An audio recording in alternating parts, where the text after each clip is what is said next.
Good morning दोस्तों।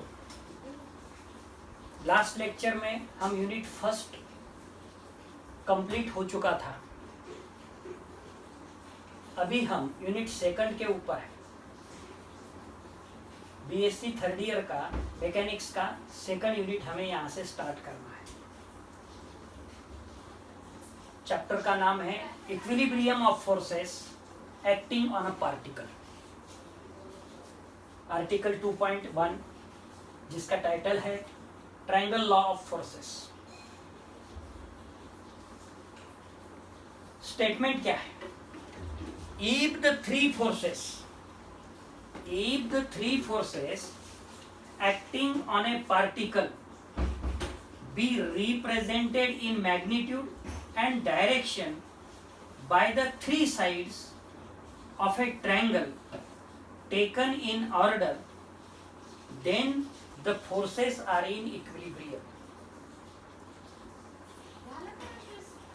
If the three forces, one force is P, other force is Q, and the third is R, acting on a particle O, be represented in magnitude and direction by the three sides of A triangle. अगर triangle की बात करें तो A B जो है वो force P है, B C जो है वो फोर्स क्यू है, और सी ए जो है वो फोर्स आर है। Taken in order like this: A B, B C, C A. Then the forces are in equilibrium. Forces अगर इक्विलिब्रियम में है तो हमें यहां पर प्रूव करना पड़ेगा their addition, their sum is equal to, vector sum is equal to 0। Vector P plus vector Q plus vector R is equal to 0। ये हमें प्रूव करना है। Proof: consider three forces P, Q, R acting on a particle at O, just like this. Force P, force Q and force R acting at a particle O. These forces will keep the particle in equilibrium provided their vector sum is 0. That means what? Vector P plus vector Q plus vector R is equal to 0. हे आपल्याला show करायचं आहे. Let the forces P, Q, R acting at O be represented by the sides AB, BC and CA respectively of a triangle ABC. ये जो P force है ये यहाँ पर ABC जो ट्रायंगल है उसमें AB जो है वो फोर्स P है। ये जो Q फोर्स है यहाँ पर ट्रायंगल में साइड BC जो है वो Q फोर्स है, और ये जो फोर्स R है अगर ट्रायंगल में देखें तो ये जो फोर्स है R वो साइड की अगर बात करें तो सी ए है।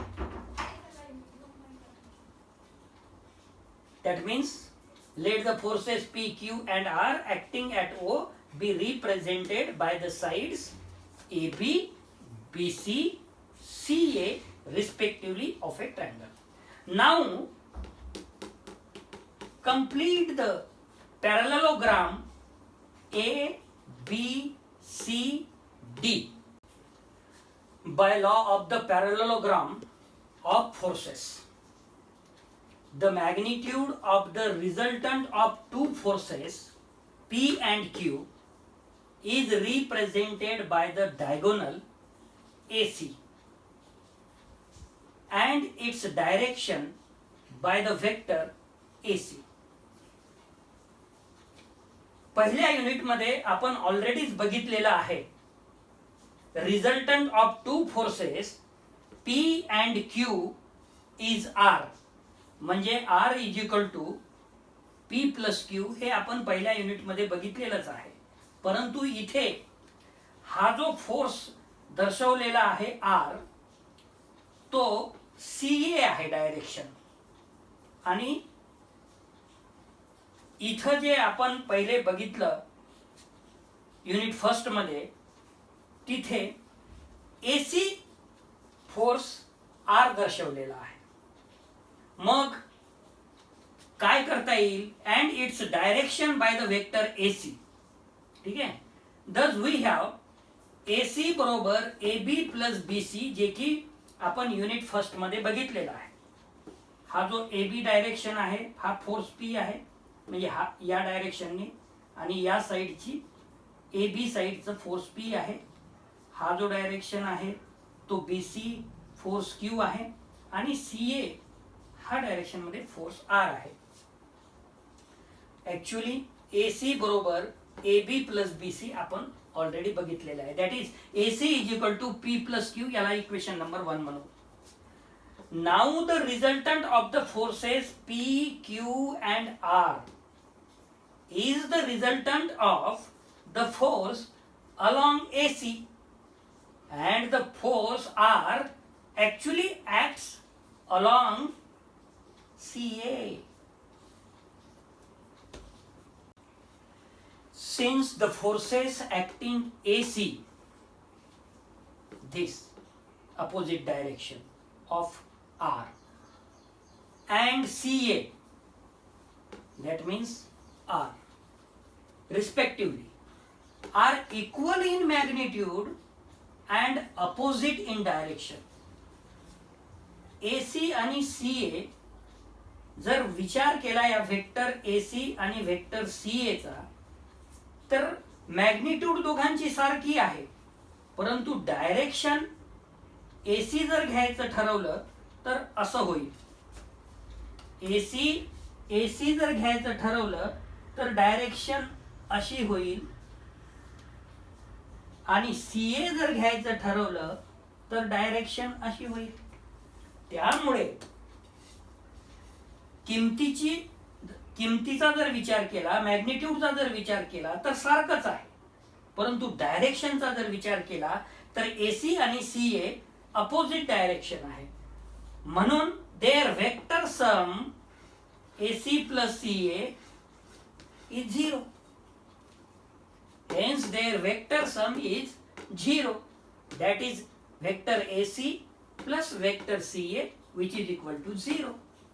But since AC is equal to P plus Q, equation number 1 already काढलेला आहे आपण, आणि AC plus CA is equal to 0 हा इक्वेशन नंबर 2 देऊ आपण. आता जर CA चा विचार केला तर वेक्टर R आहे, CA is equal to R.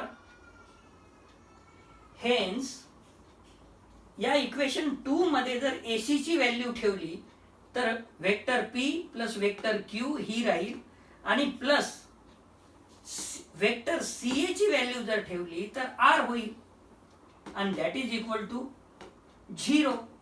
म्हणजे vector P plus vector Q plus vector R is equal to 0 due to equation number 2.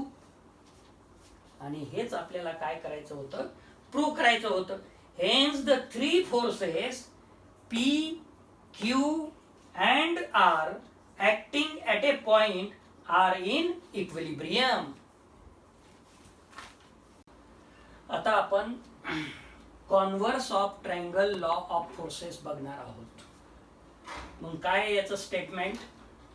If the three forces acting on a particle are in equilibrium, म्हणजे इथं काय दिलेलं आहे,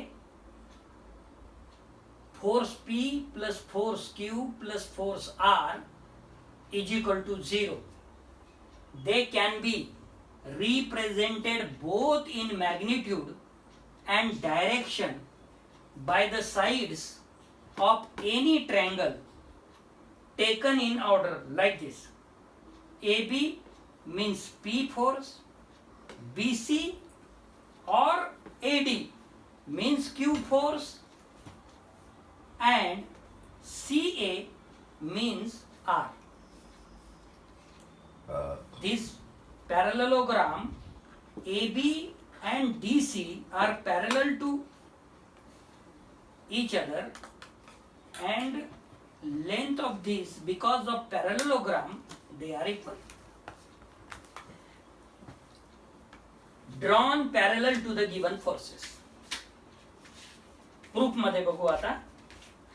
Let the forces P, Q and R acting on a particle A be in equilibrium. आपल्याला माहीतच आहे, याच्या आधीच्या आर्टिकल मध्ये आपण त्याचा रिझल्ट बघितलेला आहे. म्हणून then P vector P plus vector Q plus vector R is equal to 0 vector. याला इक्वेशन नंबर 1 म्हणू.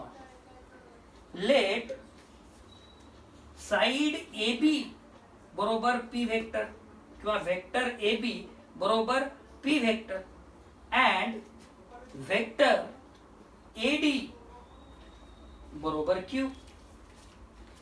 Now complete the parallelogram ABCD. Complete the parallelogram ABCD and join AC. Join AC. By law of the parallelogram of forces, the diagonal AC represents the magnitude of the resultant of P and Q. The direction of the resultant of P and Q will be along AC. Since AB is parallel to DC as well as BC is parallel to AD,